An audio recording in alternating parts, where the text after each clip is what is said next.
everyone, it's Jack from Cultaholic.com, and you know what day it is. It's Friday. Gotta get down on Friday because it's time for my Wrestlers of the Week. Lots to talk about in a very, very broad spectrum Wrestlers of the Week this week because we've got some stuff from Japan, we've got some indie, it's been the return of indie wrestling to the United States of America, we've got some of that to talk about as well, and we've got the big dogs as well to talk about. So, I mean, where do we start? Well, we'll start where we always do, with the honourable mentions. Honourable mentions this week for, first of all, you know, Cody and Warhorse for having a good match on Dynamite. Not quite as captivating as the Eddie Kingston one, but it was nice to see a big indie social media Twitter legend get an actual, you know, massive platform to, I know he said to expose himself on, you know what I mean. I guess while we're at it, we should also shout out Matt Cardona, the former Zack Ryder, for his debut on the show, saving Cody from a biggity beatdown at the hands of the Dark Order. Also, Dexter Lumis got himself entered into the NXT North American Championship match, the ladder match at the next takeover, by winning a triple threat in this week's main event. And also, Matehan, formerly known as Lucky Kid over in WXW, won the Shotgun Championship, kind of their IC belt. I think it's the first singles title of his career in WXW, I want to say. Anyway, it was a good match, and he did well. And, you know, he used to wrestle for WCPW, so go on, mate, but he's a heel now, so boo. And finally, why not? Let's throw Jeff Hardy and Sheamus in there as well for their barroom brawl, which actually was more enjoyable than I thought it would be, to be quite honest with you. Yeah, not bad. And now, on to this week's number 10, picking up 1 point after my favourite match, certainly, of this week's NXT. It's Mr. Wrestling himself, Johnny Gargano. Gargano and Roderick Strong had a good match. Weird dynamic with two heels going at it, but it was the best match on the show in my opinion. And Johnny picked up the big dub, the big dub. It's the big dub, oh God. Now it's been a bit of a torrid time for Gargano recently, hasn't it? Because he's not very popular anymore. From being heart and soul of NXT to being, you know, the guy that everyone wishes didn't have such long matches and kick out with so many moves and probably wish was a babyface again, to be honest. And it's a shame because Gargano was actually, during his run, probably my favourite wrestler in the world, or certainly one of, during that amazing early stage feud with Ciampa before it dragged on a bit and got a bit too convoluted. I just loved him at the time. I thought he was brilliant. I still do think he's brilliant. I just hope he gets a good story, a good feud, maybe boiled down to the basics next time, like, you know, in the near future. I hope that anyway. But anyway, this match was a good one. Gargano picked up the win. Either man could have realistically won the match, but I think Gargano was probably the slight favourite. But Roderick Strong is part of an ongoing story as well, the slump of the Undisputed Era and trying to dig themselves out of that rut. So well done, Johnny. 1 point for you, but now let's move on to number 9. Number 9 is one of my New Japan boys.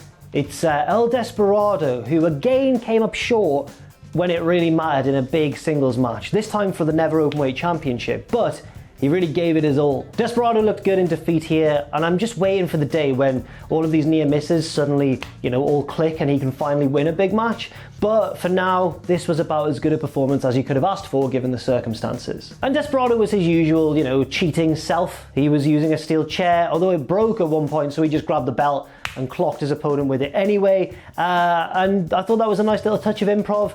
And generally his performance was very solid. It's a weird one because despite being the heel of the match, I kind of wanted him to win just to see what would happen. I mean, New Japan are throwing their belts on whoever, so why not do it with all of the belts? Why not just make it happen throughout the card rather than just at the top? Sorry, no offense to Evil there. I feel like I've been a bit harsh on our boy Evil. But no, Desperado was good, and I often find him one of the kind of forgotten men of New Japan who crops up in a big feud or a big match at certain points of the year, and you think, oh yeah, Desperado, bloody hell, he's good. Hopefully he gets a shot soon. He did get a shot this week, and he lost. But, you know, it was a match that he was never really going to win, and I think his performance still made him look better than before the match, even in defeat. So good job, Desperado. 2 big points for you. Get that belt at some point, mate. You can do it. Within the next 2 years, I want to see Desperado as a Never Openweight champion. Or equivalent. You know what? Maybe he'll just win the big one. Maybe he will. Who knows anymore? New Japan's gone mad. Number 8. Someone I did not expect to be on Wrestlers of the Week this week. A massive shock. Lio Rush. So Lio Rush, right, since being released from WWE, claimed that he was going to retire from wrestling. He was going to release, I think, a shoot interview in the form of a music album. A music album. I sound like such a granddad. One of them music albums he was going to release. An LP. He's going to release an LP. I'm cool. I can say the cool things. Yeah, but instead, he actually wrestled this week, to the shock of everybody. So now I need to explain what happened this week. Basically, American indie wrestling came back with socially distanced crowds and unique setups. This GCW show that he appeared at was a 2-day event on a pier somewhere, I think maybe in New Jersey.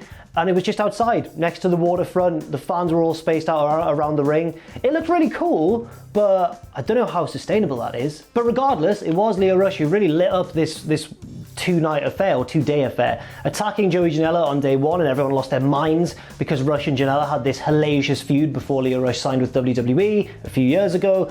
And he attacked Janella on night 1, and then that confirmed a match on the 2nd day. And this match is kind of why Lio Rush gets into the top 10 this week. It was a long one. It was very long. It was almost like half an hour. It was quite overblown, but at the same time, it was a big feud ender. So I think it can be excused to an extent. I mean, the pair really did go at it throughout the years, and I think even it was a match with Janella which birthed the infamous Lio Rush gif, where he takes a big move off a ladder through a table and just pops up to his feet and no-sells it. That's the sort of feud this was. So I think we can maybe forgive this match a touch for going so long. If it wasn't so long, it was a bit more sensibly paced, a bit more condensed, I think maybe I would have put this a bit higher on Wrestlers of the Week, but still, it was definitely worth some points. And Lio Rush lost the match, which makes me think maybe he's telling the truth about this being his last little run. And if this is indeed Lio Rush's last match, then no, it can't be. He's only 25. There's no way he can have retired already. Is there? I don't know. I honestly don't know. But if this is really his last match and we never see him wrestle again, that would be a tremendous shame because, you know, for all the controversy he stirred up in WWE and all that sort of stuff, he was tremendously talented. But now we have to move on, and we're moving on to his opponent, coming in at number 7 this week. It's the bad boy, Joey Janela. Janela won the match, which is nice to see, but also stole the show with the final spot of the match, which you may have seen a gif of on Twitter, and if you haven't, then check it out. Or watch the actual show on Fight if you want. But check out this moment at least, because Janela scales a pillar. I can only describe it as a pillar beside sort of the ring area, and leaps off and sends Lio Rush through a door, I think. Maybe a table, but possibly a door. And it looks so terrifying. Like, you can tell he's scared as well, because he doesn't jump upwards and down. He just kind of goes, whoa, and just rolls himself off and drops the elbow, and mercifully somehow didn't get hurt, I think. Janela is of course absolutely crazy, and it's kind of what he's made his name off, but at the same time, in AEW, you know, he had those street fights with the likes of Omega and Moxley, but he didn't do anything in those kind of as crazy as what he did on the indie scene, and you know, he went back to this a little bit. He went back to his roots in this one. Again, if the match had been a little bit shorter, maybe a little bit less ridiculous for my own personal taste, I would have put these two a bit higher. But it was still one of the more interesting matches of the week, and certainly one of the more noteworthy ones, especially with Lio coming back and Janela's big spot at the end. So, hey, they've got people talking, and they're wrestlers, and that's what, you know, that's what wrestlers do. Next up, number 6. Oh, he lost the match, but looked awesome in defeat. It's Hiromu Takahashi. Over in New Japan, right, so everything's gone crazy. Evil's the champion now, the double champion at the top of the card. Naito's just been devastated by this, and LIJ are in ruin, and nobody knows what to do. Apart from Hiromu Takahashi, who made it his mission last week to basically take the title from Evil. Didn't work. Yeah, Takahashi lost this match, and there was a lot of interference from the likes of Evil's new manager, Dick Togo, other members of the Bullet Club. It was kind of sucked if you're a Takahashi fan and wanted him to win. But you just can't argue with the fact that he came across like a major star even while losing the match. Takahashi has always been a star, of course, in New Japan, but he's been a star of the junior division. He's been part of the most popular stable, LIJ, but he's never really been able to, you know, put on some amazing world-beating matches in the G1 because he's too light, he's not a heavyweight. But now that they've been blurring the lines between the weight divisions a little bit, Takahashi is really starting to ascend and become one of the actual top stars in the promotion. And I think we all knew he would. I don't think it's a surprise. I think if you said, you know, New Japan are going to do away with the weight classes entirely, who's going to be a top star, Takahashi's one of the first names on everybody's list. But it's so nice to actually see it happen in reality. And also, despite being a wild and crazy guy and a bit of a psychotic individual, he's a really good babyface. You really wanted him to win this match. He's been so personally affronted by Evil's betrayal and by, you know, the dethroning of his stable leader Naito, that he's just going all out to try and right the wrongs that have happened in the past couple of months. and it's not worked, but he looks like a goddamn hero for trying to make it happen. And needless to say, of course, if you watch a Takahashi match, when he's on offense, there's truly nothing like it. He's got a very terrifying and entertaining moveset. He runs with such speed around the ring, he moves at a lightning fast pace, and also can pick a guy up and slam him down if he needs to, even somebody much bigger than himself, such as Evil. So there we go, Hiromu Takahashi with a valiant effort there, good enough for 5 points on Wrestlers of the Week, but not good enough to beat Evil and nab that IWGP Heavyweight Championship. Next up, number 5, back to All Japan we go, and we talk about their champion that I'm not a fan of because I don't think he should be champion, but he's doing a good job, so it's hard to hate him. It's Suwama. Suwama had a match defending his Triple Crown Championship against Shuji Ishikawa, and I just want to read an excerpt from Voices of Wrestling's review of this event because it kind of sums it up really well. So they've said, this was a great match, but it might not be for everyone. It had incredible physical intensity and a hot crowd that was eating it up, but the pace of the match was fairly slow. That's all by the by, that's a pretty accurate description of what the match was like. But I really enjoy the closing paragraph, which begins like this. As is expected, this match was two old men hitting each other very hard. It was highly entertaining. That's the start of the next sentence. It was highly entertaining and the best match on the show. Yeah, Yuji Ishikawa is a hard man as well. Really, really tough. Maybe even tougher than Suwama. And the two just lit each other up to an astonishing degree. But Suwama, by the end of it, won the match and is still the All Japan Triple Crown champion. I'm assuming that this reign is going to result in somebody getting elevated when they beat Suwama, possibly Kento Miyahara, but you can't tell. I don't know the situation with All Japan and their access to various members of their roster. Maybe they had someone else in mind for a push, but they obviously maybe got sidelined by the pandemic and the lockdown and everything, so maybe they've put it on Suwama to kill some time before everything's over. I don't really know, but it's certainly a little bit interesting. So Suwama picks up the win, and I saw a little bit of a hint that we might be seeing another similar match going on right now as I record this video in New Japan, which will be eligible for next week's top 10. I'm gonna just have a little Google and remind myself who that was. It was definitely Suzuki. He was 100% involved. It was Nagata. It was Yuji Nagata. They're still feuding apparently. And the GIF that I saw, it wasn't a GIF, it was a little video clip, was very disturbing. Suzuki just nailed Nagata with a headbutt and it made such a horrible low thud.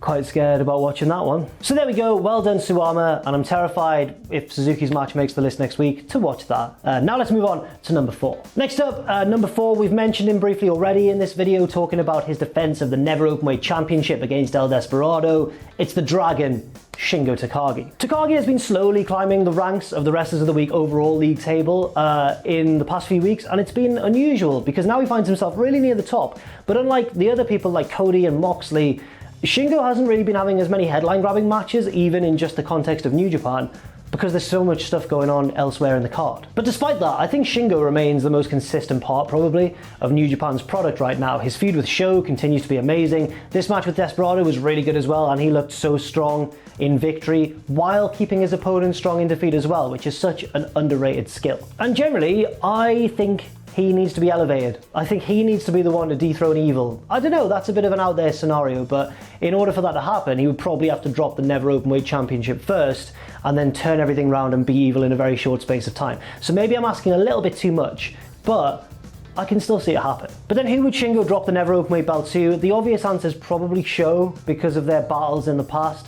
I would like that to be the case, but I think there's various different candidates that could do it as well. I just think Sho's the best one. So another good match from Shingo Takagi there. He continues to be the dragon. He continues to be the dragon of New Japan Pro Wrestling, and long may it continue. Next up for number 3, we're going back to the North American indie wrestling scene. I'm going to use my notes again, forgive me, because there's a lot of different matches to talk about here. It's Mr. Work Rate this week, Chris Dickinson. Dickinson wrestled on both nights of the GCW show, the one outside in the daylight next to the pier. He also wrestled on PBW's Heavy Hitters 2, a very unique event which I caught a bit of, which was basically like a mixture between shoot fighting and hardcore stuff. It was basically an all-out brawl. And Dickinson basically went out there and put on the best match, or one of the best matches, on every single show he performed on. For example, his match with Mance Warner on night 1 of the GCW show. At an event where we had, Joey Janella versus Leo Rush and Joey Janella versus a Japanese blow-up doll, we needed a real hard-hitting match with no frills, none of that, just two guys absolutely kicking the S-word out of each other. And that's what Dickinson and Warner did on night 1. But when I say no frills, they're also both very charismatic individuals as well. So it was kind of like just two really cocky guys going at it and they happen to be really tough as well. You need to see it to understand what I mean. It was a nice blend of everything, and it came out looking really good in the context of the show. Then on night 2, Dickinson faced Calvin Tankman, a big guy that I've never really heard of before, but Dickinson managed to make him look really, really good. So on night 1, we had a match that really played to Dickinson's strengths and made him look like a badass. Night 2, he made someone else look like a badass. He's had a very versatile week as Chris Dickinson. And then at the PPW event Heavy Hitters 2, he faced somebody who he matched up with really well in a strange way. In this match against Lee Moriarty, Dickinson was the more power-based guy, throwing him around. Moriarty was more of a grappler, trying to be a little bit more sneaky and technical with the way he was wrestling, and they both played it off so well. It was such a nice blend of styles that worked really, really well, especially in the kind of gritty, shoot-fighty scenario that the promotion were putting on. So all in all, a very busy week for Chris Dickinson, but also a very productive one as he gains 8 points on the Wrestlers of the Week league table, and at the moment is really cementing himself as one of those key players in the North American indie scene. He has been for a number of years, I know, but now he's starting to do it on a bit of a bigger scale, I feel. Now on to number 2. So there was a match in Stardom, which many people are talking about as a match of the year candidate. Obviously that's a bit of a poison chalice because there's not been that many matches this year to be match of the year candidates. However, it was really very good, and a big reason for that was the challenger in the match, Jungle Kyona. Jungle Kyona should have won this match. I don't know why they did this, but they made Hana Kimura's tragic death part of the story of Jungle Kyona going for the belt, because she was her stablemate, she was her good friend, and they kind of made it part of the build. They kind of, even at one stage, had Jungle Kyona going for Hana Kimura's signature package piledriver, and I don't know how I feel about it. It feels a bit too raw and a bit too soon. Then again, I didn't know her, and these people do, and maybe this is exactly what she would have wanted. So you can't judge too much. With that being said, if there was ever a time for Stardom to finally pull the trigger on Jungle Kyona and give her the title, this would surely have been it. But don't let that get in the way, I suppose. Don't let the booking decision get in the way of what a wonderful match this was between two of the most accomplished wrestlers in Japan right now, Jungle Kyona and the champion Mayu Iwatani. They had one hell of a match. No, I can't get over it. Jungle should have won. She should have won. But never mind, because surely this is the first step towards Jungle Kyona finally getting her hands on that championship. I hope anyway. She really deserves it. She's been one of my personal favourites since I first started watching Stardom about 2 or 3 years ago. I've not been watching it for that long really, and she immediately caught my eye and I thought she's brilliant, and I think she was one of the first Stardom wrestlers to get Wrestlers of the Week points back in 2018. So I just want her to win the belt. Is that too much to ask? She's got 9 points this week. But finally, number 1, and my wrestler of the week, I've just mentioned her, it's Mayu Iwatani, still Stardom's champion, still the ace of the company, and she won the match that she maybe shouldn't have, but at least she put in a really good performance in doing so. Iwatani's a boss. I mean, before Io Shirai and Kairi Sane left for WWE, she was the third musketeer, as it were. It was the three of them, they were the three aces of Japanese women's wrestling. And now Iwatani's the only one left. Or is she? Well, there's 2 reasons I say that. First of all, obviously, because there's lots of other fantastic women's wrestlers in Japan, especially in Stardom, such as, Jungle Kyona, who I've just mentioned. However, I also say it because of a second reason, which is that, right, I don't want to stoke the fire too much here, so take this with a pinch of salt. But Kairi Sane is leaving WWE, and she's going back to Japan, and there's rumours against it as well, saying that she may or may not be signing with Stardom again as Kairi Hojo. Now, if she did that, that would be such a good story. That would be so good. She comes back, maybe she wants the belt that she used to hold, maybe she just wants to feud with somebody else and help put them over. Whatever it is, you want to see Kairi back, don't you? I want to see Kairi back. But anyway, if Kairi did come back, the first person I'd want to see her wrestle would be the current champion, Mayu Iwatani, regardless of who won the match, regardless even of whether it was for the title, because the two are so superb and just blend so well. And I just feel like Iwatani now is probably even better than she was back then, and would probably put on an amazing match. A few thoughts on this match as well. It was so good. My one criticism may be that it makes Iwatani look a bit too strong, because she took all of Kyona's biggest and baddest moves and then put her away with one big move. But maybe that helps Iwatani get over as more of a killer champion. So I can't complain about that too much, even if the overall result did leave a bit of a sour taste. But I can't be too salty, because obviously it was one hell of a match, and I highly recommend that you check it out if you haven't seen it already. Congrats, Mayu Iwatani, you are my wrestler of the week. Now, Let's take a look at that league table. So as we can see, not a lot of change at the top there. Cody, Kenny and Moxley are still the top 3, but look, in joint third place alongside Moxley is Shingo Takagi, the dragon himself. Can he keep this roll going? You never know. Anything can happen. A little bit further down, in joint 12th position alongside Darby Allin, is this week's winner, Mayu Iwatani. Her win catapulting her right up the table. Very exciting times. Suwama has also made it into the top 20 as well. I wish he would lose that belt, but he's putting on good matches, so I can't be too annoyed. And that is it for my wrestlers of the week this week. Thank you very much for watching this video. Let me know any thoughts and opinions you have, any other matches to check out, any other wrestlers to check out in the comment section down below. Stay safe out there, keep yourselves positive, and I'll see you very soon.